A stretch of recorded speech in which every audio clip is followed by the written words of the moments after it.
Et on va se poser une question. Comment se portent les plus de 60 ans? On va tenter de répondre à cette question avec vous, Stéphanie Buscard. Bonjour. Bonjour. Alors vous êtes chercheuse chez Indiville.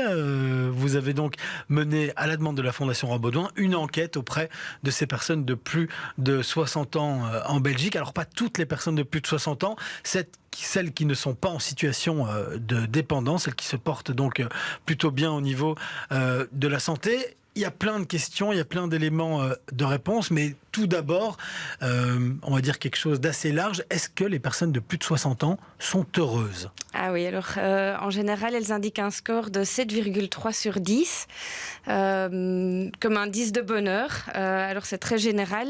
On verra qu'il y a des petites variations qui peuvent apparaître en fonction de la situation d'une personne ou l'autre. On va être plus ou moins heureux en fonction de sa situation financière, si on a le sentiment de pouvoir joindre les deux bouts.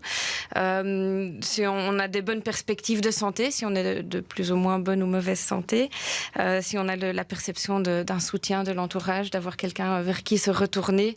Et puis la perception de se sentir seul, l'isolement est aussi un des facteurs importants pour ce score de 7,3. Oui, on y reviendra après sur l'isolement, parce qu'on sent que c'est quelque chose que vous avez vraiment voulu mettre en évidence, notamment dans vos conclusions. Est-ce que quand on pose ces questions, c'est déjà y répondre dans une première partie, mais est-ce que nos vieux jours, est-ce que les plus vieux jours des plus de 60 ans, ça les inquiète, leur futur ?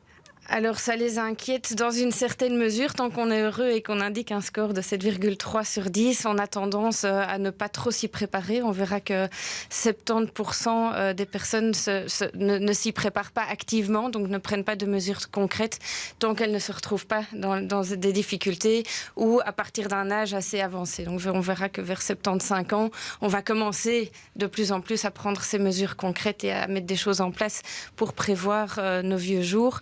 Mais tant qu'on n'en est pas là, on ne s'y prépare pas plus que ça. Mais c'est un petit peu paradoxal, mais c'est ça aussi avec des chiffres et des statistiques, c'est qu'on peut un peu les prendre dans tous les sens. Mais un des éléments qui rend les vieux jours difficiles, c'est justement le fait de ne pas s'y intéresser assez tôt.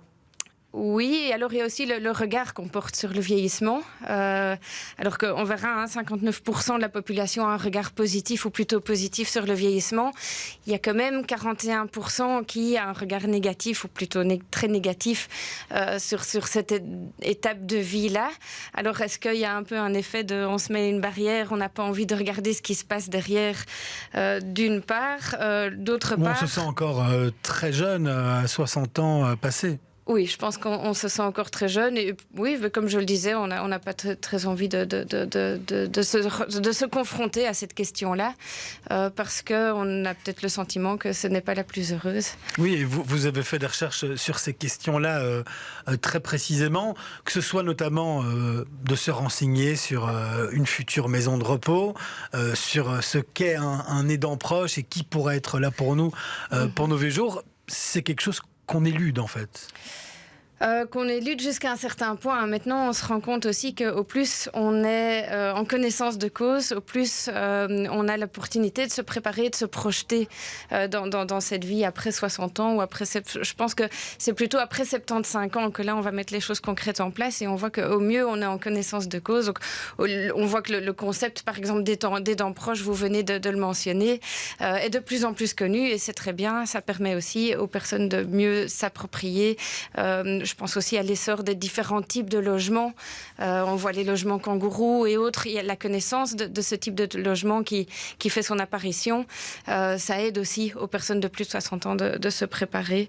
Et puis alors, je pense qu'il y a un accent il y a la volonté de mettre l'accent sur de plus en plus d'organisations de quartiers avec des voisinages, des réseaux de voisins solidaires. Donc c'est vraiment essayer de tenter de repousser le plus possible. Là, justement, on va devoir rentrer en maison de repos et garder ce lien social en même temps. Alors quand on demande aux personnes ce qu'elles souhaitent, leur premier choix, c'est pour 70% ou 80% des cas, c'est de rester chez soi.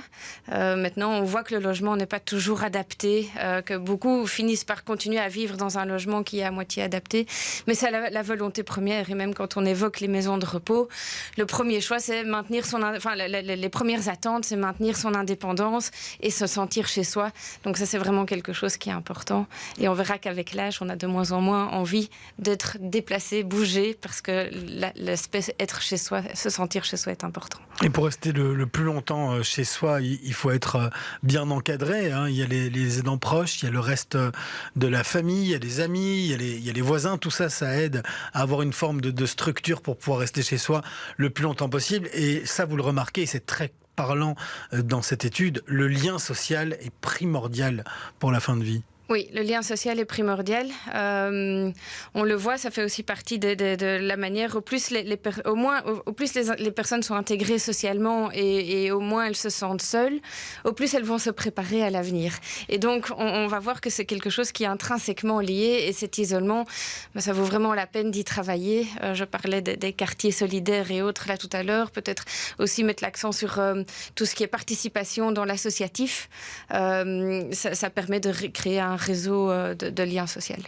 Et quand on parle de la soixantaine, et vous parliez justement de lien social, c'est quand même l'âge aussi normalement où on va partir à la pension.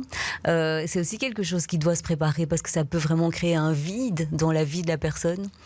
Oui, alors le départ à la pension, c'est une question qu'on a peut-être un petit peu moins traitée. C'est une question un peu à part, mais effectivement, et pourquoi pas, on voit que le public cible qui est le plus à même, la tranche d'âge la plus à même à participer ou à prendre en main des actions sociales dans un réseau associatif, c'est la tranche d'âge des 60 à 75 ans.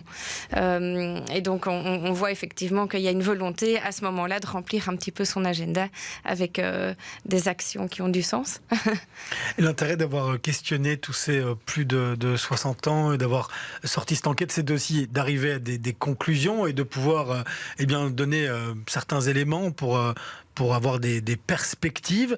Il y en a plusieurs qui ressortent, mais ça se rejoint principalement en deux pôles. C'est avoir un réseau social, mais au sens propre, pas numérique, mais aussi avoir de l'information et se renseigner sur son futur. C'est vraiment sur ces deux éléments-là qu'il faut travailler. Oui, on voit vraiment aussi le côté, comme vous dites, avoir de l'information, l'aspect de la connaissance.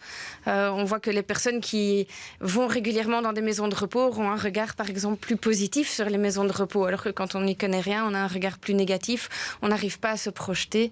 Et donc, je pense que le fait de connaître toutes les solutions qui peuvent être envisagées pour cette étape de vie-là permet de s'y projeter et donc effectivement travailler sur l'information et le développement de concepts comme les aidants proches.